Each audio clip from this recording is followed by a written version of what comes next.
Hi, so in this second to last lesson on quadratic equations and quadratic functions, we're going to quickly learn about the quadratic formula in just a little blitz lesson. Now the quadratic formula has a bunch of different uses. It is one additional method of solving quadratic equations, so it's really just like a big order of operations problem, and you plug some numbers in, and after you've plugged the numbers in, you get your solutions to your quadratic equation. It's also useful, and the thing I tend to use it the most for, it's useful for knowing if your equation can be solved. So there's a part of the function called the discriminant that you can use to really quickly determine whether or not there are solutions to your equation, which can be a really useful thing so you don't go all the way down the road of solving it and then find out it's unsolvable. That's based on completing the square. So you kind of have to understand completing the square in order to understand how the quadratic formula comes about. What I'm going to do is I'll walk you through an example on completing the square, and then I'm not going to derive the quadratic formula for you. I'm going to leave that to Sal Khan, and you're welcome to click on his link to see how the quadratic formula is derived.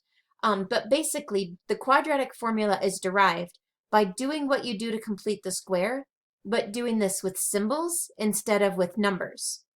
So just to remind you on how to complete the square, if we're starting off with this equation here, notice it's set up in exactly the same format that you would need to use the quadratic formula. This number 3 would be A, number 6 would be B, and then negative 429 would be C. Now, if we were solving this by completing the square, what I would do, is first I'd take the 429 and move it to the other side of the equal sign. So that would give me 3x squared minus 6x. Now I'm not just moving it, what I'm doing is I'm adding 429 to both sides. So when I add 429 to both sides, that means the 429 is positive and over here, and adding 429 here makes it go away. So the next thing I'd do is divide both sides by 3, because completing the square is way more straightforward if you only have an x squared term and you don't have a multiplier in front of x squared. So we'll divide both sides by 3, and then this side divided by 3 would be x squared minus 2x equals, by my calculations, 429 divided by 3 is 143.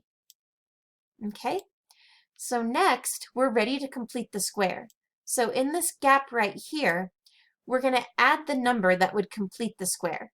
And we'll do that by taking this middle term, cutting it in half, and then squaring it. Well, negative 2 cut in half is negative 1. Negative 1 times negative 1 is positive 1. So now we've got x squared minus 2x plus 1 equals 143 plus 1 is 144. Okay?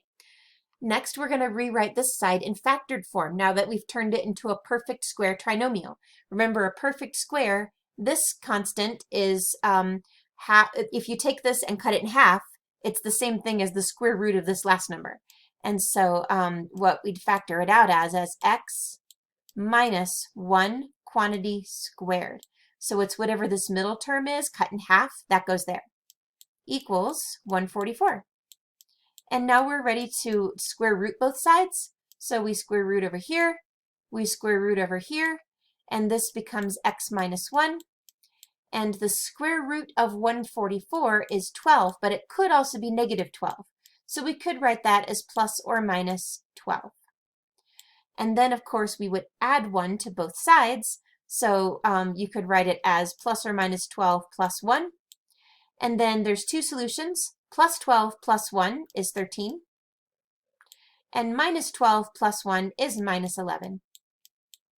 And there's your two solutions to the problem. Okay, so the quadratic formula, again, watch Sal's video. He goes through it very thoroughly, and he'll show you how you can follow that same process, but instead of doing this with numbers, you do this with the letters A, B, and C, where A is the multiplier in front of the x squared, B is the multiplier in front of the x, and then C is your constant term. And you just plug those into a formula and it can solve the quadratic equation for you.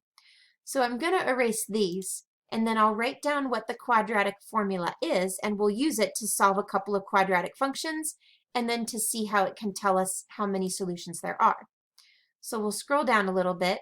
So here is a function that would be kind of hard to solve using completing the square, but it's pretty easy to solve if we use the quadratic formula. So the quadratic formula, according to Sal Khan's derivation, is negative b plus or minus the square root of b squared minus 4ac, and all that is over 2a. So these letters refer to the three values in the quadratic formula. Now, when I solve quadratic formula problems, I first rewrite that whole order of operations problem and just substitute in the numbers from the formula or from the equation.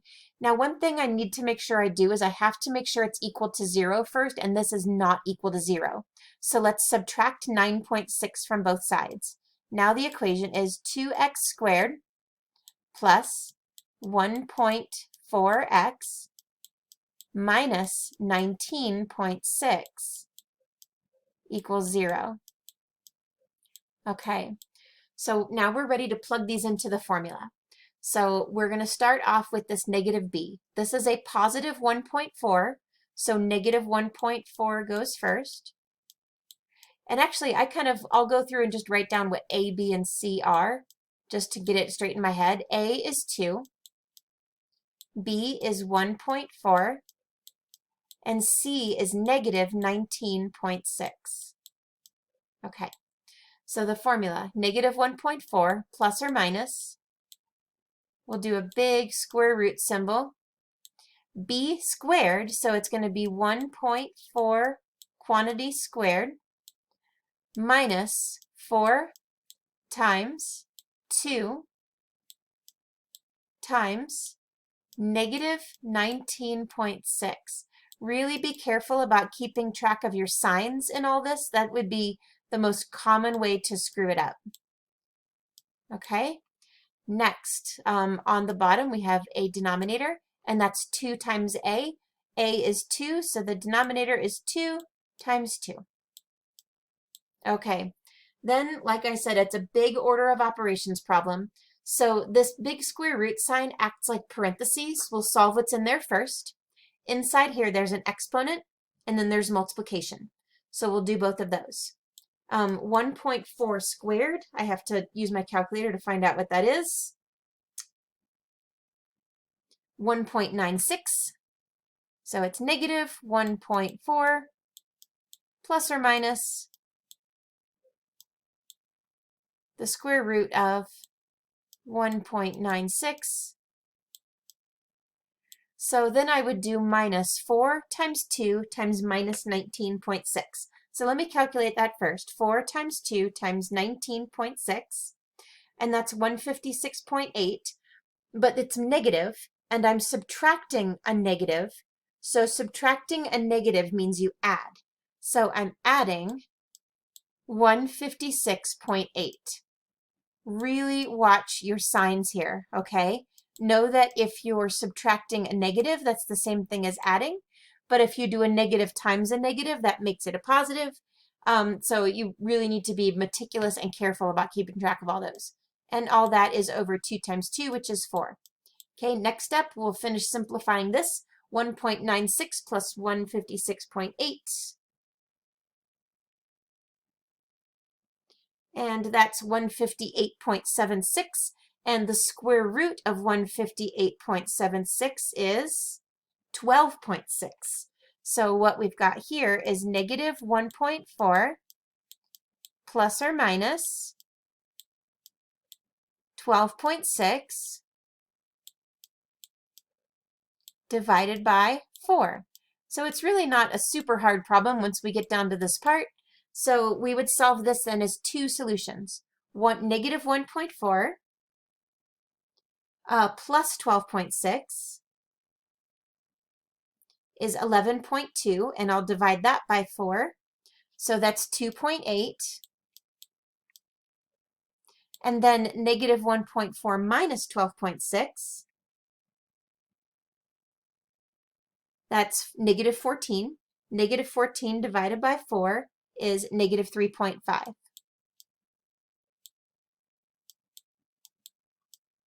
Sorry about the signs there. It's a minus 3.5, positive 2.8. So those are our two solutions to that equation.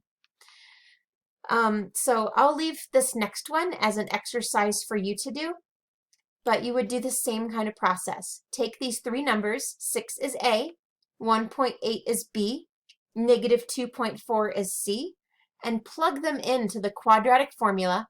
Solve it as two big order of operations problems. Remember, you're going to get one that's positive and one that's negative, and then you'll get two solutions to that one. And I'll share the answer out in the answer key document. The next thing you can use the quadratic formula for is finding out how many solutions there are. And so I just want to introduce you to this concept because it shows up a lot and I've seen it on SAT questions all the time.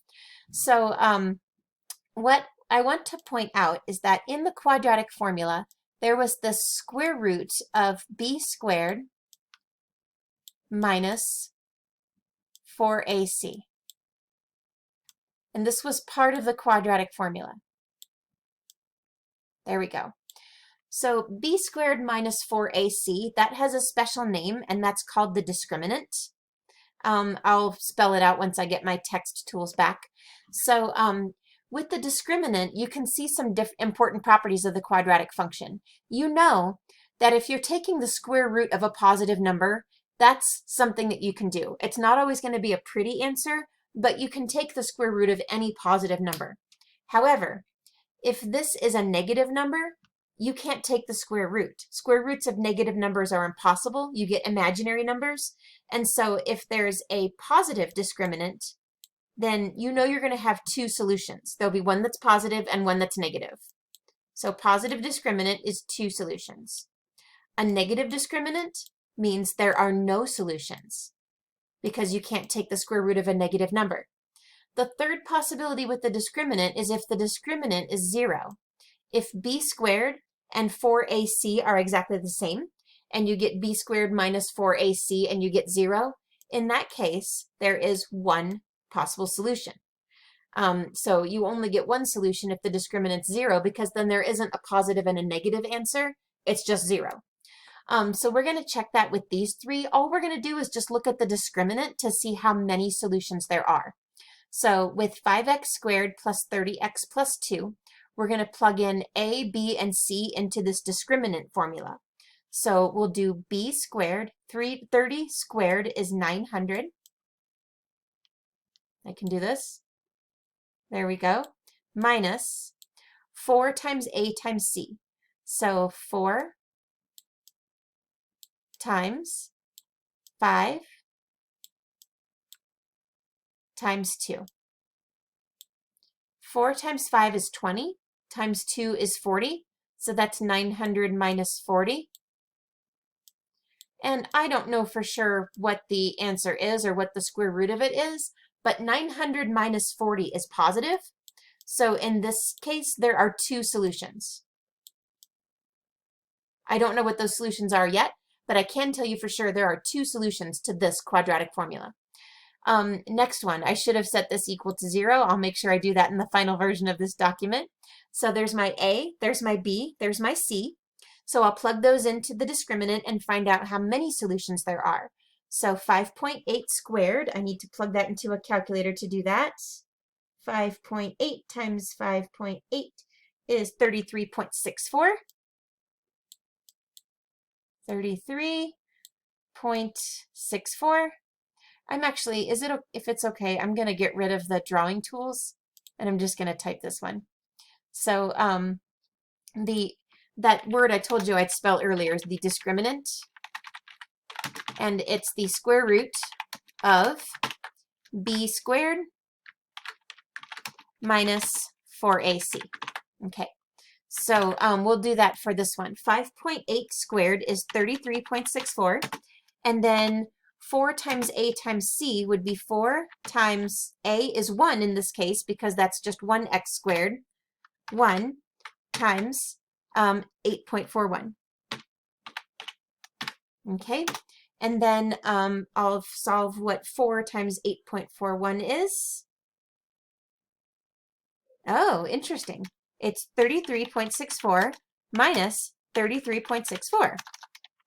And so that equals 0. So that means there is only one solution to this quadratic equation. Okay, the last one down here, 6x squared minus 2x minus 90 equals 8. We'll plug this into b squared minus 4ac. And if that is positive, then there's two solutions, 0, one solution, negative, no solutions. So b is 2, so that's 4 squared minus 4 times 6 times negative 90. Okay, and so 4 squared is 16. And then if I do minus 4 times 6 times negative 90, let me do this. 4 times 6 times negative 90. That is negative 2160. So it's 16 minus negative 2160. And 16 minus negative 2160 is 16 plus 2160. And that's positive. So therefore, there are two solutions to this one. Positive, so two solutions. Okay, so it's just a little tool that you can use to plug those into the discriminant and just find out if your quadratic equation is solvable. So far we found out that all of these three are solvable. The middle one has only one solution. But if you ever end up with a negative answer, that means there are no solutions. You can't take the square root of a negative, and so you're done. You don't need to go any further. It's there's no possible solution to it. So I've attached a couple of links to some Khan Academy problems to use with the quadratic formula. Some of the answers end up being like kind of strange and weird, but when you plug them into the quadratic formula, you'll see the answers in the multiple choice that you're looking for. So just try them out. It's a little piece of math literacy that's useful to get your head wrapped around before you go into Algebra 2. Have fun with it and have a good night.